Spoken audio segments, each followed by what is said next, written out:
Hey guys, welcome to TST Garage. I'm Bart. Today I'll be showing you how to install our new Elite 1 low mount fender eliminator on a Kawasaki Ninja 400. This is a 2020 model. The model's been the same since 2018. It is currently 2021. This model will probably be around for a few more years. We have two different versions of fender eliminators already on the market for this bike.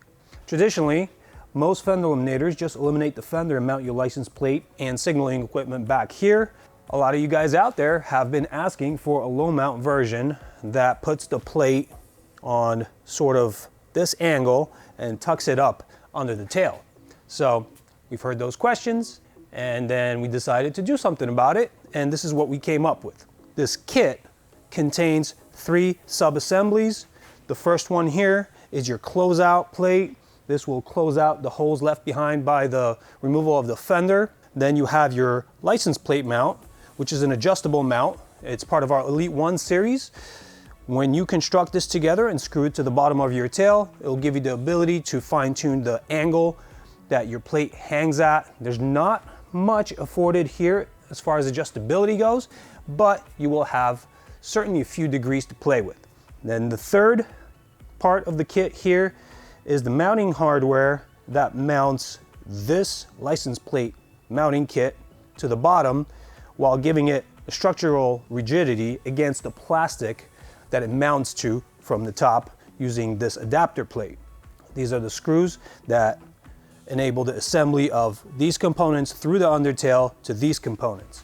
Now let me grab my sub tray here. This is basically what comes off the bike. It's one of the old ones that we've retained from the 2018 bike that we've played with over the years. There's an area here where you see 3 holes already. This is from our R&D stage. These holes were made using this template. Now I'll show you. These cutouts in this plate fit precisely against all of the geometry here on the sub tray, and then the bottom of it lines up with one of these lines from the date codes here that are molded into this sub tray, and that gives you the drilling template, and then also the plate that stiffens all this up while you're mounting the entire kit. Put these screws through here, dab a little bit of Loctite or some other means of chemical thread locking on these threads, and start assembling these components on it, and then you're good to go. I will go over these steps in detail on the bike, step by step, right from the removal of the fender all the way to getting all this stuff mounted and mounting your license plate on it. Now, under here, there's not a lot of space to really put signaling equipment. You have to make sure that you have some kind of signaling equipment on your bike. You don't want to be unsafe. You got to do what is sensible. We do sell integrated taillights. Those are not exactly road legal in certain jurisdictions, so please make sure that you are road legal before you purchase anything. Now, we do offer a license plate light. It is a separate item. We do not include it in any of our kits because some people prefer other solutions. They have, license plate light bolts and different brand license plate lights. So we don't make you pay for something you may not want. This is an add-on part. If you like it, it's available in every category on our website. Just drop it in your cart as an addition, you're good to go. We do have a separate video showing you how to install this part on just about any bike, so I won't go into very much detail. I'll just route it through. If you do need extra help, then we do have a separate video, like I said. Now, some of the steps for this installation are shared with our original Elite 1 fender eliminator installation video and also our integrated taillight video. So if you're into it, please watch those videos. They will actually help you along a little bit. If you want to just follow the steps I'm going to lay out here, good deal. Let's get started. Let's begin with step 1, and that is to remove our license plate. I will be removing the screws that hold that on. Typically, most bikes come with those, and then we retain them for the use with the new fender eliminator. Once you've done that, we're good to go to step 2, remove the seats. On this particular bike, you remove the passenger seat and there's a pull cord here, cable, pull it back, Front seat comes off. The next step will require access under this tray, so you could either open it up and leave it here, if that doesn't bother you. For me, that's a little cumbersome because the more I work in there, the more it drops and it just ends up raining on my parade. So what I like to do is remove it, and I actually do not reuse these things. You could always put it back if that's your flavor. I'm gonna remove it forever from here. So you pull these pins out, and there are hinge pins that go through. We need to remove those. Now this whole thing just comes up. All right, under here we have 4 fasteners that will need to be removed using a 5mm Allen. That will drop our fender assembly. Before we do that, we actually need to get into the wiring here and disconnect the signals and the license plate light. The black and gray connectors here are signals, and this larger black one is the license plate light. So on the license plate light connector, you press down the locking feature and withdraw it, and that's good to go. On these guys, we have tabs on top that are technically there to unlock the male portion.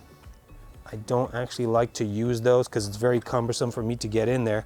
I use a tiny screwdriver to pry up on the locking feature within the female housing, and that just comes right out. Okay, then we have all our connections to the fender lighting equipment undone. This rubber grommet here is now unnecessary. You saw it fell off before. I'm also going to take that off and zip tie it to my fender for safekeeping. Let's grab a 5mm Allen key, crack these guys loose. Once I get to the last one, I'm going to start supporting the fender assembly from the bottom by hand, make sure it doesn't drop. And all the fasteners are out. I'm going to feed the wires through that channel here in the sub tray, and once everything has cleared out, we'll put it to the side and we'll move on to the next step. So the next step here involves the installation of our Undertale Closeout in this area. Now, as you can see here, we have this protrusion that is meant to channel your wires out to the fender that clearly obstructs this being installed. So what needs to be done is we need to remove that protrusion, like you can see here in previous videos, and also on this actual unit. I have used a knife to carve away at this protrusion. It's completely unnecessary for our parts, and it just gets in the way, so we just cut them off. If you ever need to return the bike to stock, I think that these sub-trays cost something like $18 to $20 from Partzilla or MR Cycles or a company like that. So no big deal there. We've done a number of these here. They're pretty easy. Like I said, in the past I used a knife. In this video I'll be using a cutoff disc with a Dremel. Obviously I want to protect my eyeballs, so I'm going to be using some nice clear glasses. Let's make that cut right away.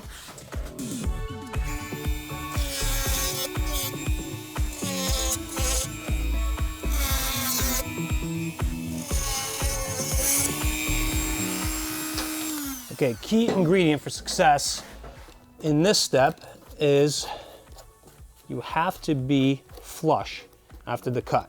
So here I've done a coarse job to expose the area, and I will likely have to grind up on it a little bit more, or maybe use my knife to make all of that flush.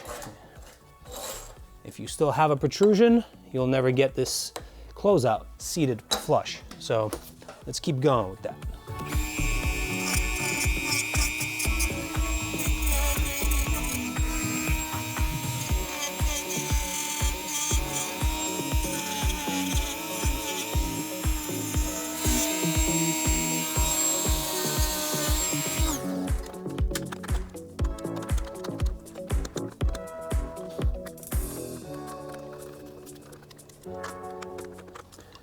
you're so inclined, you can actually go ahead and take a piece of sandpaper or a fine file and smooth this out.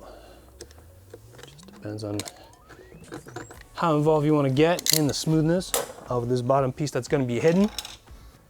I'm just going to grab a rag and get all the debris off that I just shot from grinding this part. And now this should be fitting nice and flush. And there it is.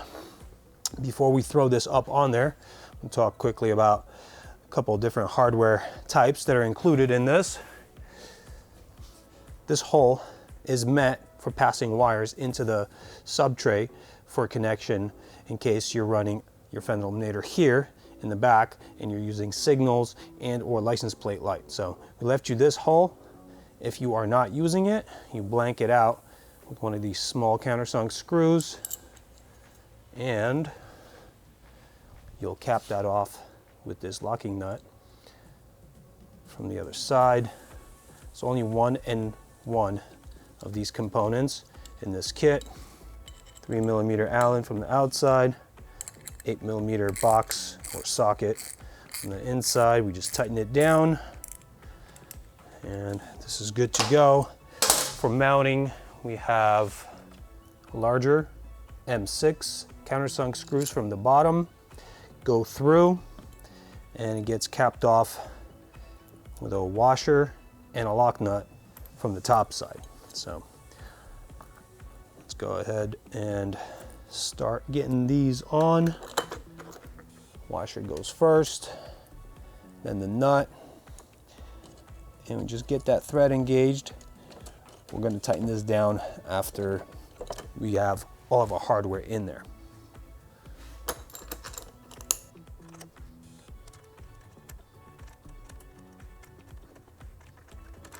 All right, so we have the threads engaged on both of these screw connections.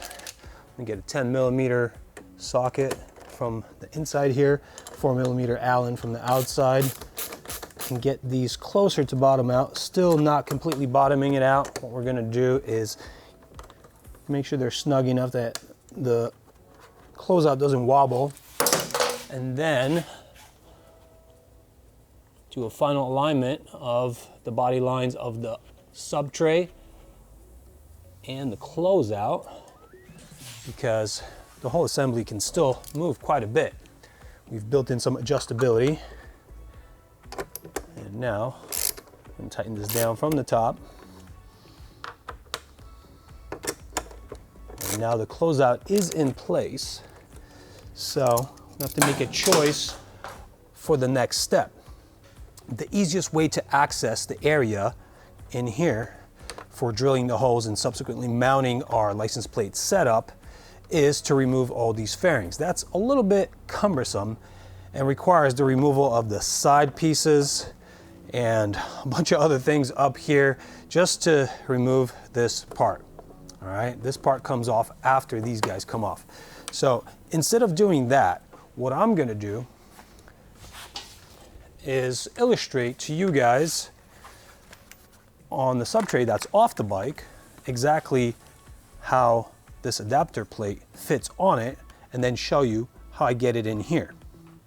This will illustrate with enough detail what is happening here, and you'll be able to execute this without removing all this junk out of the way and creating a big mess and giving yourself an hour-long headache. So, as you can see, we have a tab in a slot, a little slot. They just fit in here. All right. That is a pretty precise fit. What we want is the line on the date code grid that separates field 3 and 4. You see the numbers here, 3, 4. We want to align the bottom of this plate on that line that separates field 3 and 4, and then have this side mating against this wall and this tab beyond this wall, and now everything's good to go. As you can see, during the R&D stage, we already drilled these holes using this plate in this configuration, and this is the correct way to do it. Now, on the bike, that is in here. This wall is right here, and this wall is right here. There are wires that are kind of in the way. What we're going to have to do before we move any further is remove this cable management device here. We're going to push down on this and dislodge it from the frame, pull it over so that we do not run the risk of damaging any wires in our assembly. And then we're going to bring it back over into its original position and push it back in. Typically like to use some kind of pliers on this. Needle nose typically work pretty well. You wiggle it back and forth and you push it in, and that usually gets it out. All right. It's a very, very tight fit in there, but there is plenty of wire length to get this guy out of the way. And I'm going to attempt to push the wires, the wire loom, over that wall to the outside here. The wall is flexible, so it lets me do it.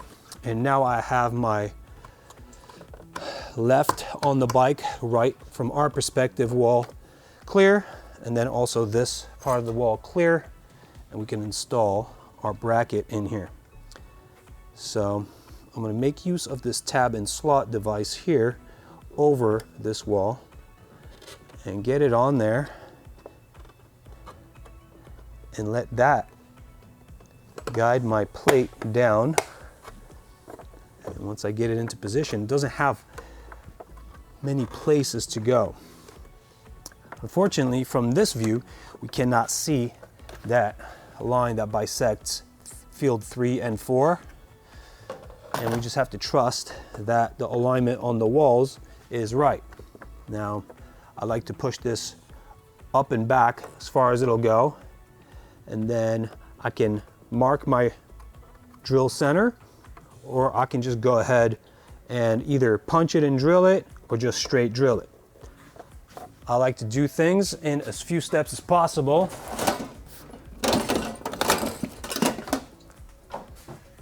So I'm just going to go ahead and punch it and then use a drill.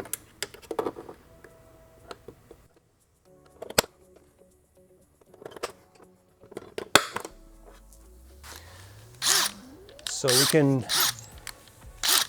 use either a 1/4 inch bit or a 6mm bit to get this done.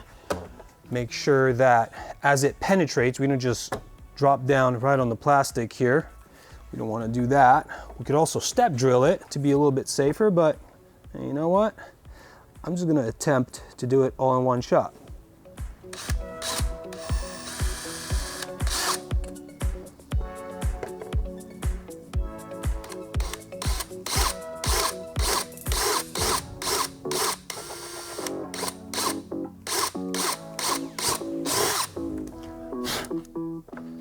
All right, so the third hole in the center is really meant for passing wires through. If for some reason you are not using license plate light, do not drill that hole. It's unnecessary. If you are using that hole, then it does not need to be a 1/4 inch hole. I'm going to go with a smaller size. What I grab here, I have 11/64. That will be plenty for passing the wire from our license plate light. For this next step, we will need the two M6 by 12mm long button head screws. They are going to go from the top through this plate and through the sub tray. It is highly advised to get some thread locking compound on these threads.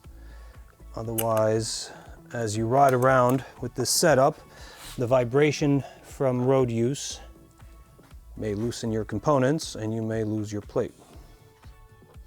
Once these guys are through, the rest of the work is best shown from the bottom, so that's what we'll do now. All right, let's now install our hinge points on these screws that are protruding now from the top. As you can see here, there is a straight side and a curved side. We typically put the curved side towards the rear of the bike, and we just thread right into the base of these hinge points. The button head screw that we put through the top accepts a 4mm Allen. Just gonna thread that up, snug it up against the plastic here, and do the same on the other side. Now I'm gonna grab an 11mm open-ended wrench and hold my hinge boss here as I tighten down on that screw connection. If need be, you can adjust these hinge bosses with this wrench as you're tightening it down. The idea here is to make sure that the hinge axis is coaxial between these two and the center planes of these are parallel. If not, the adjustment will not work very well. So I have it pretty good here. We can go ahead and move on to the next step, which will be to mount our L brackets on here. Now these are meant to be variable. We typically put them in this configuration with a downslope towards the rear for the rear mounted versions of this assembly. That creates this effect with the license plate sitting like this. For here, we want to mount the license plate in that plane. So what we'll do is turn that around and mount it with downslope towards the front, and that mounts our bracket here. So we have a left and a right bracket. You have to make sure that you configure this in this way. If you do it the reverse, obviously your plate will hit your tire in suspension action, and you don't want to do that. All right. I will once again be using a thread locking compound. You could either apply it to the thread inside this hinge boss or to the actual screw itself. I find it easier to just apply it in here. Once again, this prevents removal during riding vibration. The connection means here is another M6 by 12 screw, same exact screw that we used for mounting these guys, but in this instance we have a little washer that this goes through, and now we have the hole in the L bracket that will interface with a little protrusion boss from the hinge point, and that locates this bracket coaxial to the threaded hole inside that component in there. These screws again take a 4mm Allen. I just tighten it down enough so that I don't have too much slop here, but I still have adjustability. And then I repeat the steps on the left side of the bike.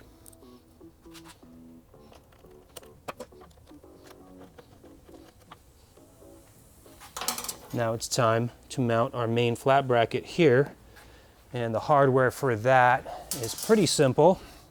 This does not require any thread locking compound because we have Nylock lock nuts here. The nuts go behind the L bracket, and we have countersunk screws that fit in here. Let's see, which holes will we use? Okay, we need to use the outermost holes on these brackets.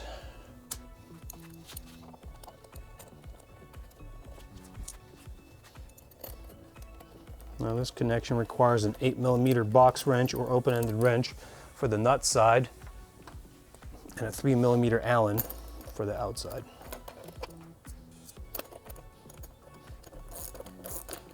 Once again, we will tighten down just enough to not have slop, but preserve adjustability. I'll do a final centering of these components. They do enable sliding action side by side. side to side rather. So we want to make sure that for aesthetics, we are somewhere in the center. So we'll have the nicest effect visually.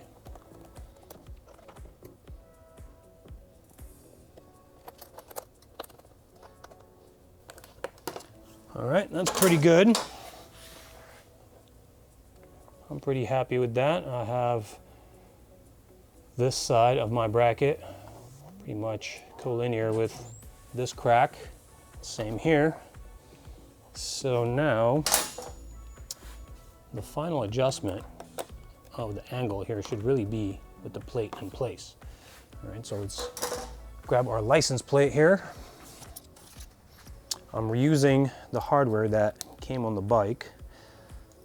If there's no hardware present on your bike, you could pick either these things up from our store, or we have these really nice screw and anodized washer combos that go nicely with these bikes, and you could actually customize what color of the anodize you have on the washers. For this particular assembly, I would just use what came on the bike. Before we go any further, we should probably get our license plate light in there. We do provide a strip of double-side tape that goes behind the license plate and can adhere to it. I typically don't use it. I just use the clamping force from the license plate against its bracket. That has worked really well for me, but some guys I know worry about this kind of stuff, so we've provided the tape in case you want to use that. That's cool. Do your thing. The wire goes over, then the tab of the license plate light goes in between the license plate and the bracket, gets clamped just like this.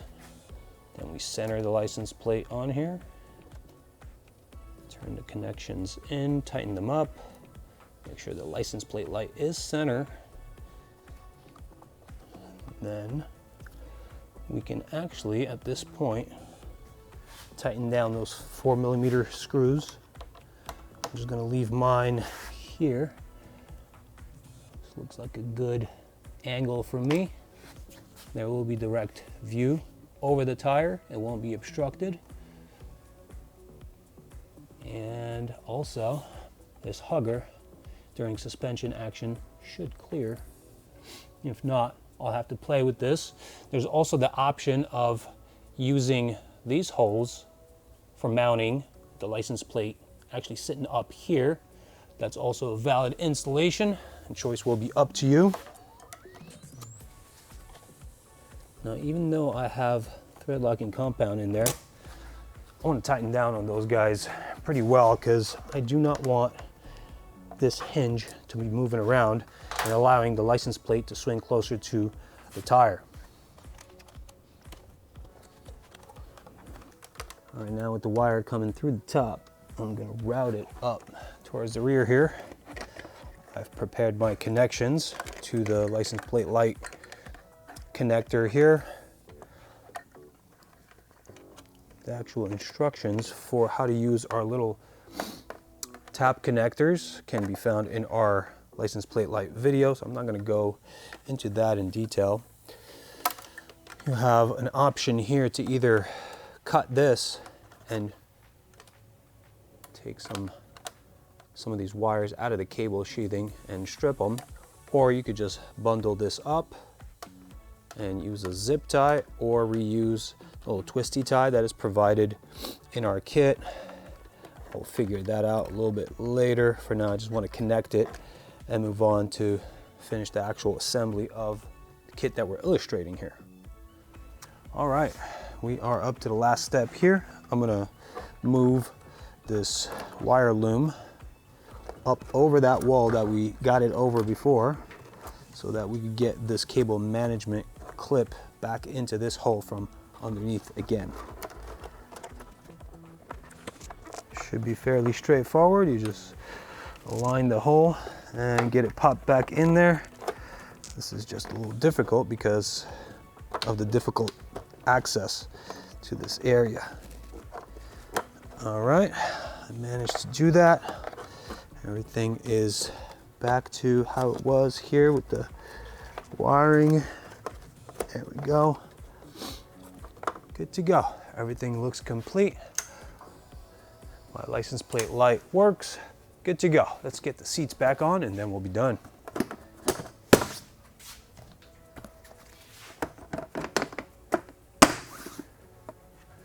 All right, you guys made it with me to the end. Thanks. Chances are, if you have made it this far in this video, you like what you see. If you're still a little apprehensive about perhaps putting holes in your sub tray, if you ever want to gravitate towards rear mount standard Fender Eliminator, that's perfectly acceptable. If you did put in holes into your sub tray, there are push pins that exist that could close up those holes. No big deal. It won't look bad, just to put you at ease. Anyway, I like this location. Some guys prefer the rear location. We do have those parts available on our website as well. If you like this part, if you like the tail light, if you like any of the other parts that we have on this bike, check out tstindustries.com. We'll also leave the link to the product page for this product in the description of this video. Thanks for watching. Keep it safe. See ya.